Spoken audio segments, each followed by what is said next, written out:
मतलब कोई युवाओं की बात नहीं, कोई महंगाई की बात नहीं, कोई रोजगार की बात नहीं, कुछ भी नहीं। आज से ठीक 9 साल पहले भी इन्होंने एक जुमला दिया था, 15 लाख भी देंगे, हवाई चप्पल पहनने वाले को हवाई जहाज की सैर भी कराएंगे, 2 करोड़ रोजगार भी देंगे। आपको देना है तो यूपी में दीजिए। आप यूपी में 500 रुपए का सिलेंडर क्यों नहीं करते आप?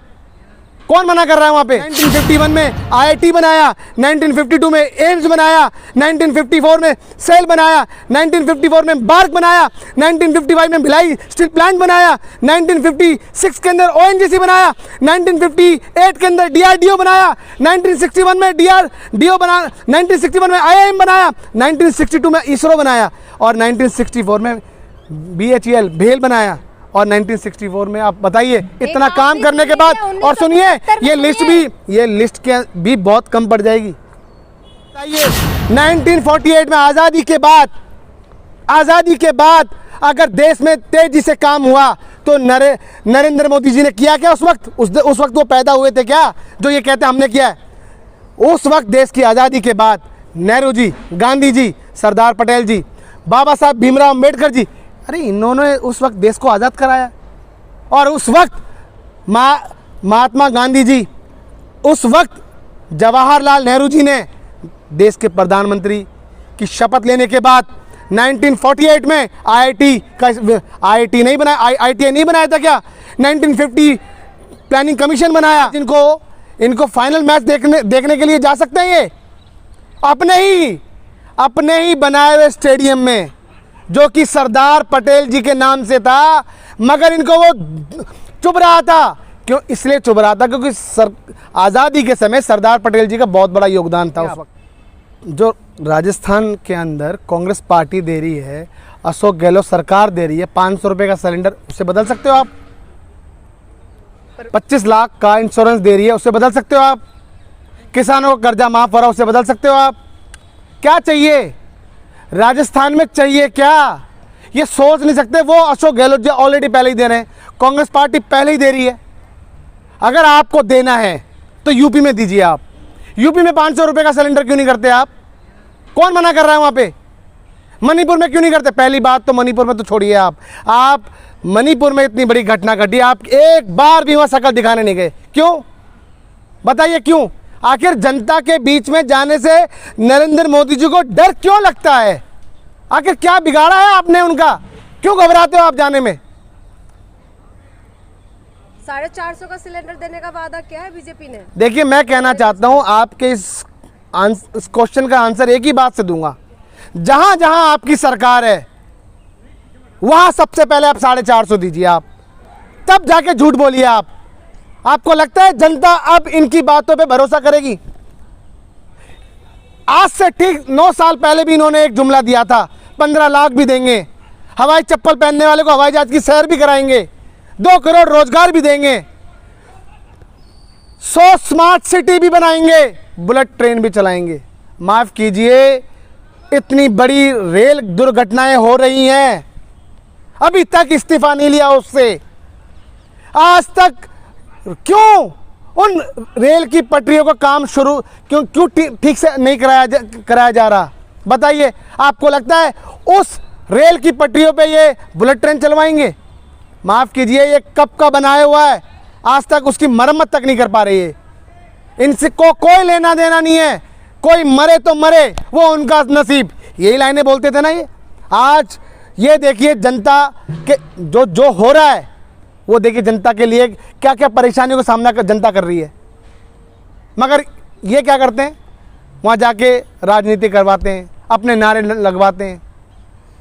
आज इनको फाइनल मैच देखने के लिए जा सकते हैं ये अपने ही बनाए हुए स्टेडियम में, जो कि सरदार पटेल जी के नाम से था, मगर इनको वो चुभ रहा था। क्यों इसलिए चुभ रहा था? क्योंकि आज़ादी के समय सरदार पटेल जी का बहुत बड़ा योगदान था उस वक्त। कांग्रेस ने पकड़ के रोजगार दिए, नौकरियां दी हैं, आज वो रिटायरमेंट होके बैठ गए। आज उनके बच्चे ये बातें बोलते हैं, क्या बोलते हैं, जो कि अंधभक्ति में पागल हैं। क्या बोलते हैं कि कांग्रेस ने कुछ नहीं किया। अरे आपके माता पिता रिटायरमेंट होके बैठ गए।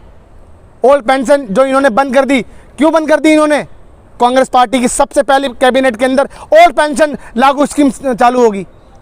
सबसे बड़ी बात बोलने जा रहा हूं मैं, जो नरेंद्र मोदी जी ने ओल्ड पेंशन बंद कर दी है, कांग्रेस पार्टी सबसे पहले आते ही उसको चालू करेगी। मोदी जी कह रहे हैं जैसे दिवाली में घर के कोना कोना सफाई होते हैं, ऐसे कांग्रेस की सफाई होने वाले हैं। मैं कहना चाहता हूँ, सुनिए, ये 5 राज्य के चुनाव है ना, मैं आज की तारीख नोट कर लीजिए, आज 18 तारीख है। मध्य प्रदेश में सरकार बन चुकी है, 70% से अधिक वोटिंग हुई है। आपको पता है हर जगह क्या नाम गया है? ईवीएम में कांग्रेस घोटाले कांग्रेस क्या? कांग्रेस। घोटाले इन्होंने कितने किए हैं? कितने घोटाले किए? तो हमें चौकन्ना रहना पड़ा, वहां पे चौकन्ना रहना पड़ा। जहां हमारी आंख झपकती ये दुर्घटना कर देते। बाढ़ है मोदी जी का, आप क्या कह रहे हैं? घोटाले की पर बाढ़ करते हैं मोदी जी। देखिए, मैं बता दूं आपको, ये जो घोटाले हैं सबसे ज़्यादा अगर किसी ने किए हैं तो बीजेपी ने किए हैं। आप मुझको बताइए, क्या नोटबंदी सबसे बड़ा घोटाला नहीं था? और सबसे पहले सुनिए, सबसे पहले हर चीज़ के लिए राहुल गांधी जी ने जो आवाज़ उठाई है, क्या देश में एक बहुत बड़ी विकराल रूप लेकर सामने जनता के सामने नहीं आई? बताइए। सबसे पहले क्या राहुल गांधी जी ने कोविड जैसी महामारी के लिए नरेंद्र मोदी जी को नहीं कहा था, बीजेपी को नहीं कहा था? उसके बाद क्या हुआ? उन्होंने ध्यान नहीं दिया तो देश में हर तरफ लोग मरने लगे, कोविड से मरने। सुनिए, मेरी बात सुन, पहले मेरी बात सुनिए। कोविड से कितने लोग मरे? इन्होंने कहा, इन्होंने देश की जनता के सामने झूठ रखा और इनका आईना सामने आया। WHO की रिपोर्ट के सामने, WHO की रिपोर्ट के लिए कितने आए? 50 लाख से लोग ज़्यादा मरे।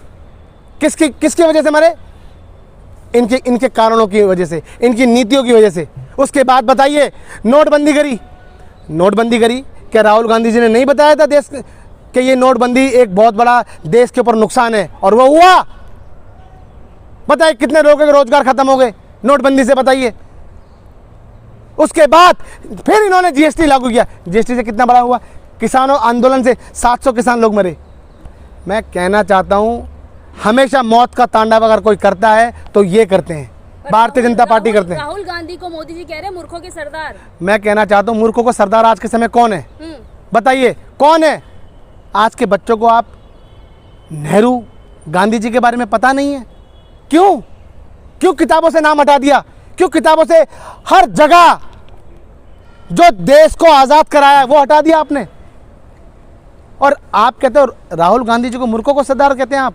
मैं पूछना चाहता हूं, आपके चैनलों के माध्यम से मेरी जितने भी मेरे भाई मेरी बहनें मेरी वीडियो सुन रही हैं, बताइए राहुल गांधी जी के अलावा आज देश इनके सामने कौन आंखों में आंखें डाल के बात कर रहा है? बताइए आप। 609वें नंबर से दूसरे नंबर पे कौन आया है? बताइए। वो तोता, उस तोते की गर्दन मोड़ने वाली है, उस तोते में जान किसकी है? ये जनता को समझ में आ गया आज के समय। राहुल गांधी जी ने एक एक समस्या इस देश के सामने रखी है। और सोचिए, ये राहुल गांधी जी से इतने परेशान हो चुके हैं, इनको पता है एक अकेला शख्स हम पे भारी पड़ रहा है। एक अकेला उनकी सदस्यता भी रद्द करवा दी। देखिए, जनता के सामने सच सामने आया और जनता को समझ में भी आया कि क्यों विपक्ष को खत्म करने का काम अगर कोई कर रहा है तो वो नरेंद्र मोदी जी कर रहे हैं। आप मुझको ये बताइए कि अभी तक कितने घोटाले कर रही है सरकार? बताइए। आप अयोध्या के नाम से दीपोत्सव मना रहे हो, बताइए कितना? एक प्रति दीपक की कीमत 3,325 करोड़ रुपए की लगाई है आपने, 325 करोड़ रुपए की लगाई है। बताइए, ये देश में विकास हो रहा है? आप जनता को तेल दे रहे थे, वही बहुत बड़ी बात थी। आपने खामा झूठ मूठ का वो आपने वो एक तरीके से इवेंट किया गया। मैं पूछना चाहता हूं, आज अमित शाह को सिर्फ एक ही बात सूझती है कि राम मंदिर। भैया, भाई और बहनों, आपको राम मंदिर के दर्शन करने तो आप सरकार बना दीजिए, आपको निःशुल्क दिखाया जाएगा। ये लाइनें बोलते हैं। बताइए, मतलब कोई युवाओं की बात नहीं, कोई महंगाई की बात नहीं, कोई रोजगार की बात नहीं, कुछ भी नहीं। रामलला के दर्शन होंगे, सारे दुख विपत्ति सब खत्म, रोजगार तो छोड़ दीजिए। आप भी, आप सबसे पहले तो आप लोगों को तपस्या करनी चाहिए। सबसे पहले आपको तपस्या करनी चाहिए। ये आस्था का विषय है, ऐसे कुछ नहीं होगा। मैं कहना चाहता हूं, आज आप लोग सच्चाई दिखाइए, आंखों में आंखें डाल के। जिस तरीके से राहुल गांधी जी नरेंद्र मोदी जी से पूछते हैं कि बताइए काले धन का क्या हुआ, आज अगर आदिवासियों की बात कर रहा है तो कौन कर रहा है राहुल गांधी जी के अलावा? बताइए आप। अगर आज के समय मजदूरों की बात कर रहा है तो बताइए कौन कर रहा है राहुल गांधी जी के अलावा? वही अगर आज हिंदू मुस्लिम अगर ये इन्होंने हर जगह दंगे कराए हैं, हर जगह देश के प्रधानमंत्री की आंखों के सामने हर जगह दंगे हो रहे हैं, उसका कौन है जिम्मेदार? बताइए आप। अच्छा वही नरेंद्र मोदी जी जिम्मेदार हैं, क्योंकि देश की सत्ता में वही बैठे हैं। मैं एक छोटी सी कड़ी पर मैं आप लोगों की ध्यान आकर्षित करना चाहता हूं, है ना? आप उसको समझिए, फिर आप बोलिएगा कि हाँ इन्होंने 1980 की पार्टी बनी हुई, ये कहते हैं कि IIM हमने बनाया है, IIT हमने बनाई है। मेरी जनता, मेरे बहन भाई सब सुन रहे तो मैं पूछना चाहता हूँ, गूगल सर्च करिए और इनका चेहरा इनको दिखाइए कि किस तरीके से आप लोगों के साथ ये खिलवाड़ कर रहे हैं झूठ बोल के। बता, अगर मैं ये गिनाऊंगा तो सारी वीडियो बंद कर देंगे, आप सिर्फ लिस्ट ही बनाएंगे। 1975 में इमरजेंसी लगाई और सारे पत्रकार और जितने भी मीडिया थे उस पर ताला भी लगा दिया। आपको ये उस वक्त सोचिए कि उस वक्त अगर इंदिरा जी ये कार्य पार्टी की सरकार तोड़ी, मगर निकला क्या? बताइए आप, बताइए। 6-6 महीने के लिए इनकी सरकारें बनती थी उस वक्त, क्योंकि उस वक्त भी इनके पास विजन नहीं था और आज भी 10 सालों के अंदर कोई विजन नहीं है। क्या बात करते हैं? सुनिए एक सेकंड, मुझे क्या बात करते हैं आज ये भाई और बहनों? मैंने वहाँ इतने 1000 शौचालय बना दिए भाई और बहनों, मैंने इतने शौचालय यहाँ बना दिए। अरे आप शौचालय गिना रहे हो या स्कूल कॉलेज गिना रहे हो? अरे स्कूल कॉलेज गिनाते तो आप अच्छा भी लगता। अरे शौचालय से स्वच्छता आती है। तो आप सोचिए, ये छोड़ के आप शौचालय में सोइए, शौचालय में खाइए, सारे काम शौचालय में करिए। आप क्या चाहते हैं? शौचालय नहीं होना चाहिए। शौचालय सुनिए, मैं कहना चाहता हूँ शौचालय को आप ऐसा गिनाओगे, ऐसा प्रेजेंट कर रहे हो कि आप उसमें पढ़ाई करने जा रहे हो। काम कर रहे तो गिना रहे हैं। नहीं तो यही तो मैं कहना चाहता हूँ। सोचिए उस वक्त अगर नेहरू जी अगर ऐसे गिनाते रहते तो देश के लिए काम कर दिया, देश के लिए काम करके छोड़ दिया, ऐसे काम नहीं करते थे। उस वक्त खुद किस तरीके से काम हुआ है देश में, देश कहाँ से कहाँ पहुँचा। मैं कहना चाहता हूँ आज इनके पास कोई विज़न नहीं है। 5 स्टेटों की सरकार जा रही है नरेंद्र मोदी जी के हाथ से निकल रही है और फिसल रही है। और क्योंकि जनता को समझ में आ गया अब कांग्रेस पार्टी इस देश को बचा सकती है, इनके साथ इनके चुंगलों से छुड़ा सकती है। धन्यवाद।